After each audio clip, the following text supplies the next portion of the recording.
Hey, welcome back. This is Eric Arnold, once in a while known as the Big E, here in my studio, which I call the barn. Sometimes, most of the time, it's the sports barn, where we talk about handicapping, baseball mostly, college football, and unsuccessfully college basketball. And then some of the time we talk politics, which at that point I call it the politics barn, go figure. So, hell, lately in this world, it seems like the two are merging. There's a lot of crossover, which I didn't exactly expect or want, but it is what it is.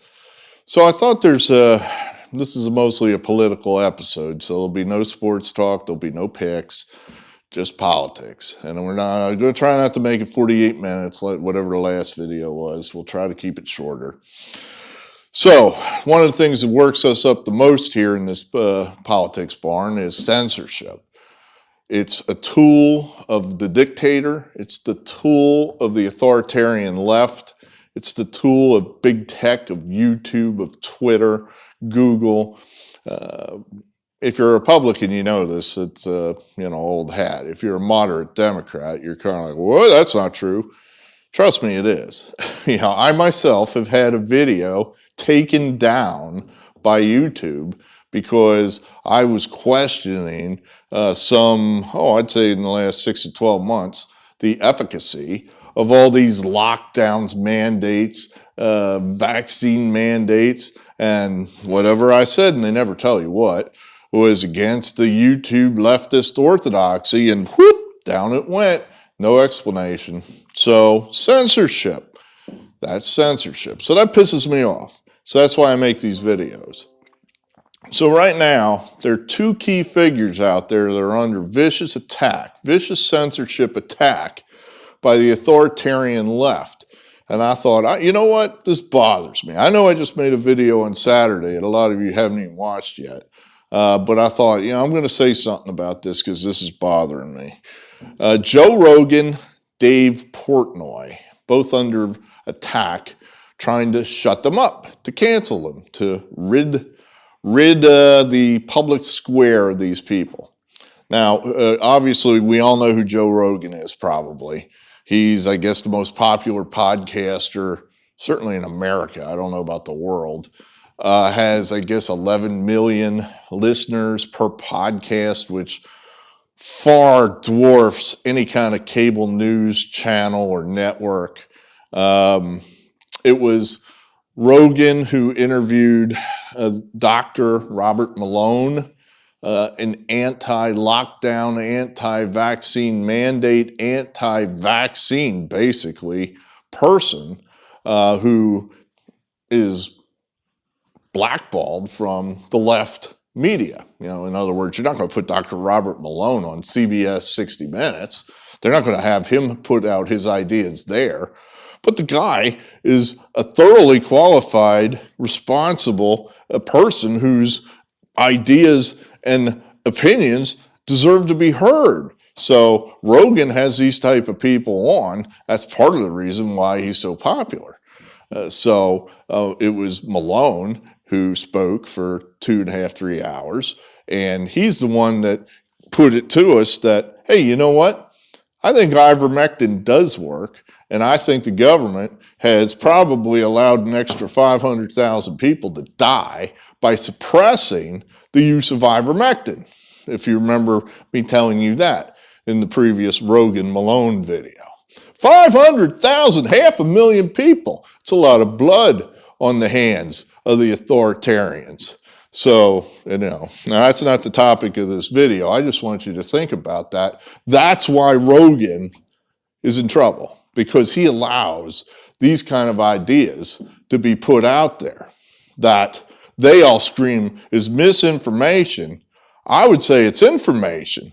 Now, we haven't had that argument yet. That has not been debated yet as far as whether ivermectin has worked, does work, will work. What is the use of ivermectin? The only thing that's been done with that is it's been ridiculed, laughed, suppressed as hard as possible by the giant pharmaceutical companies and the authoritarian left. That's the only thing that's happened so far with ivermectin. We haven't had an honest debate about whether it works or not. But Rogan puts it out there and says, I think it does work, says his guest, who's very authoritative, or word I'm looking for, credible. How's that? Credible. He thinks it does work. He thinks that the people that are suppressing it have caused a lot of people to die. Well, Rogan, according to the authoritarian to the left, he's responsible for this because he's allowing these kind of people to come on his show. So they got to get rid of Rogan. Got to get rid of Rogan. So what they've done now is they've, your typical playbook when you want to destroy somebody.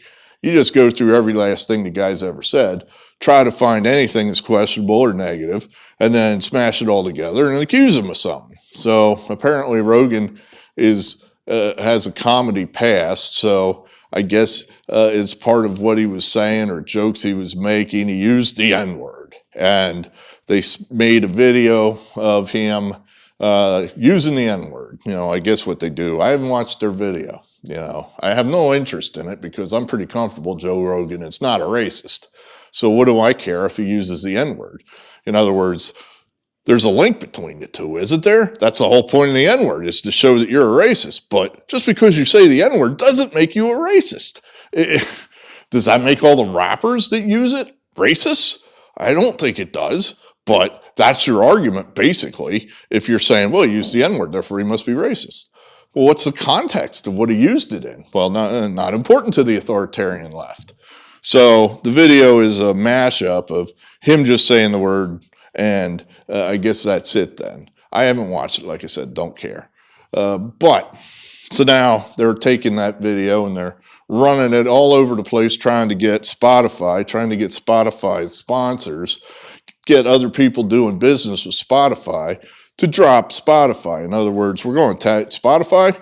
It's your fault too. You're letting this guy on the air. He's dangerous. We can't control what he says. He's letting ideas get out there that are not acceptable to us on the authoritarian left.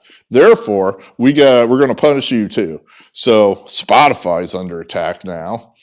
Some of their other artists are dropping Spotify as part of this coordinated attack. It's Spotify's holding the line for somewhat. They're, trying to walk that thin line where it's like, well, this guy makes us a ton of money, so we're trying to keep the attackers at bay, trying to mollify them while we keep Rogan. So for now, Spotify is, somewhat holding the fort. Rogan has apologized for what that's worth. I mean, these people don't deserve an apology. I mean, they're not upset that he used the word. They're happy he used the word. That allows them to attack him. They're not upset that he used the word. Give me a break. The people on the authoritarian left do not deserve apologies. None whatsoever. But, Rogan, he apologized, whatever. So that's Rogan. He's under attack for now. He's still got his contract with Spotify. Now, Dave Portnoy, the founder of Barstool Sports, he is also under attack. And he's also inserted himself into the Rogan controversy, which is interesting. It's like he himself is under attack, and he's now involved in the Rogan controversy. Portnoy looked at the mashup video of Rogan, saying the N-word, and then said, well, this looks like something that happened to me. Where apparently somewhere out there is a video of Portnoy doing the exact same thing. I imagine it might be the exact same word, where Portnoy's saying, I don't know what he's saying, but Portnoy's basically saying the same thing happened to me. They comb through thousands of hours of my talking, my content, found whatever, anything that looked questionable, wrong, negative. They took these words, they slammed them all together and said, Dave is a fill in the blank, a racist, a misogynist, a whatever. Portnoy's been called everything, so you really could take your choice. So Portnoy finds these three guys who have their own, I guess, podcast. I think it's called the Midas Touch, Midas Report, something like that.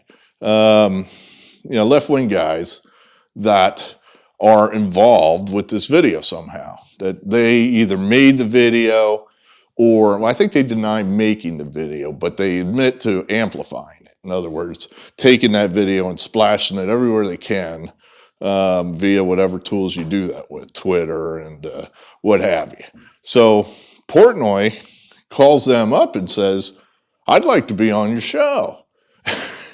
And they're like, sure, you want to come on our show? You want to defend a guy that says the N-word, Joe Rogan? Yeah, we think this would be good. This would be fun. We'd like to hear you try. So they let him on there, and Portnoy's asking him as far as, how this came about and whether they think context in the usage of the N-word matters. And they're, of course, saying, well, no, of course not. You said the N-word. That's all that matters. And then Portnoy says, really?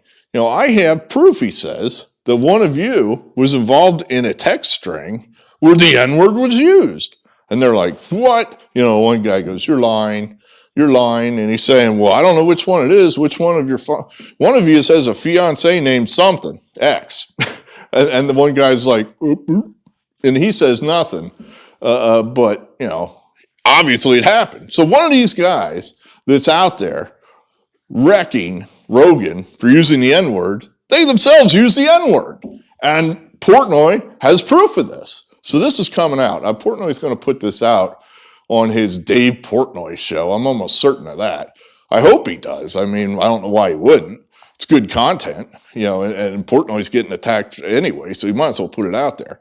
But Portnoy has proof that these guys that are involved in the Rogan attack, they themselves use the N-word. It's like, well, come on now. This is what upsets us on this side of the aisle. Is it a hypocrisy? It's like, if you want to have a fair, honest discussion about race in this country, then we're okay with that. Let's have it. But none of this, we get to fight with one arm tied behind our back. That's terrible. It's not fair.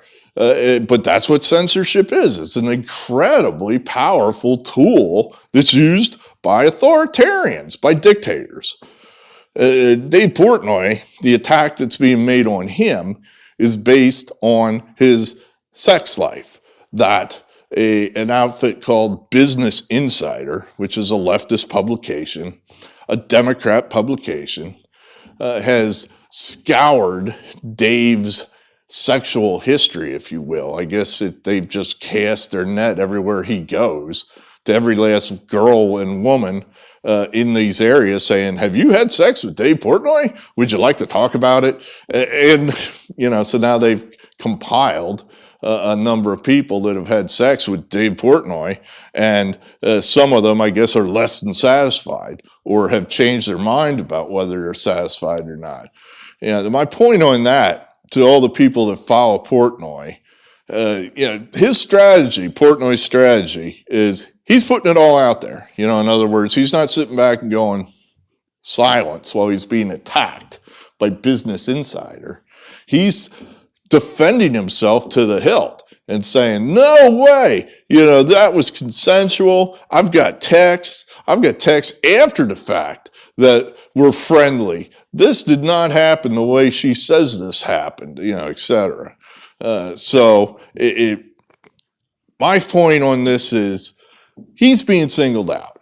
There's no way somebody could withstand that kind of scrutiny of their personal life by an entity that wants to make you look bad. They're looking for the worst of the worst. They're taking stuff, again, out of context because they're not trying to be fair. They're trying to destroy him. Why are they trying to destroy Dave Portnoy? What is Barstool Sports? Well, Barstool Sports it's a website where it somewhat focuses on sports. It somewhat focuses on contemporary stuff, media, TV, movies, whatever. I like it for the sports content. They cover stuff on there that I don't hear on ESPN. In other words, if some athlete tweets something out that he's unhappy with his coach, sometimes that'll appear on Barstool, but not on ESPN because I don't know what ESPN's journalistic standards are or whatnot. But if an athlete's just coming out and saying, "Yo, I hate X," to me that's important as a sports fan, especially if it's from a handicap's point. Wide receiver's unhappy with his quarterback. That's important. So you find some of that stuff on Barstool, and I like that. That's good content. That's good information. So, now they also have other stuff. One of the things they do is they have no shortage of young women dressed in bikinis on that website. I think what they do is they just simply take pictures of these women that they themselves post on the internet. For you old guys like me that have your AARP cards like I do, apparently that's a thing now where girls will just, young women will take pictures of themselves half naked and post them on the internet. So, okay, well, whatever. And so they're out there for anybody. So I guess Barstool just rips those off and put it on their website. I don't know if you got to get permission to do that or what, but they do it. So they must be legal, whatever they're doing. And so there's all kind of that content on there. So, some people don't like that. So, but I like Barstool and I like Dave Portnoy, and nobody could withstand this kind of scrutiny that he's under. We all remember that the exposés they did on Jeff Bezos and the private life of Bill Gates and Mark Zuckerberg. Oh, right. You don't remember it because it didn't happen. Nobody's under this kind of attack from the authoritarian left. Joe Biden, I know more about Dave Portnoy than I do about the goddamn president of the United States. I don't know anything about Joe Biden's personal life. He has a cat, I think. Does he? I'm not even sure. I know more about Portnoy's personal life than I do about highly important people on the authoritarian left because they're not under this kind of attack, under this kind of scrutiny. No one could stand this kind of scrutiny. So, Portnoy looks bad in this story. Ye without sin cast the first stone. So, now one other point I wanted to make, and then that's it. What's going on with the censorship? Why it's so terrible? Remember how the Nazis burned books in the 30s, and everybody was aghast at that? Obviously the Nazis were going ahead and putting forth their view of the world, and anything that countered that, they were getting rid of it. And I think most people in this country would agree that that's terrible. You're burning books. Oh my God, you can't burn books. That's horrifying. Well, I think what the authoritarian left is doing is just as bad, if not worse. They're banning language. They're taking language and they're using it for their own purposes and declaring that you're unable to use it for your own purposes. In other words, we get to use this word, but you don't. And we get to punish you and cancel you and ruin you if you do use the word. Basically, if you use the word, I mean it all. And it's not just the, quote, hate speech. In other words, well, how can you defend using the N-word? I mean, in what capacity can you possibly use the N-word? Well, we can't even have a discussion about the N-word. I don't know how you honestly talk about race in this country without bringing up the N-word, because the N-word, as Joe Rogan is finding out, is often the vehicle that's used to declare that you're a racist. So how can you honestly talk about race in this country where I can't even use the word? And at some point, the goalposts will move again, and we won't even be able to say N-word. In other words, the phonetic syllables I just said there, N-word. You won't be able to say that.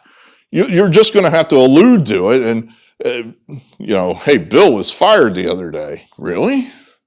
Why? Well, he said, he said what? I mean, Bill's a friend of mine. I can't understand what he could have done to lose his livelihood. What did Bill say? Well, I can't say it. No, I don't know. And the fact is we won't know because there are going to be numerous words like that. I mean, we're getting to there already.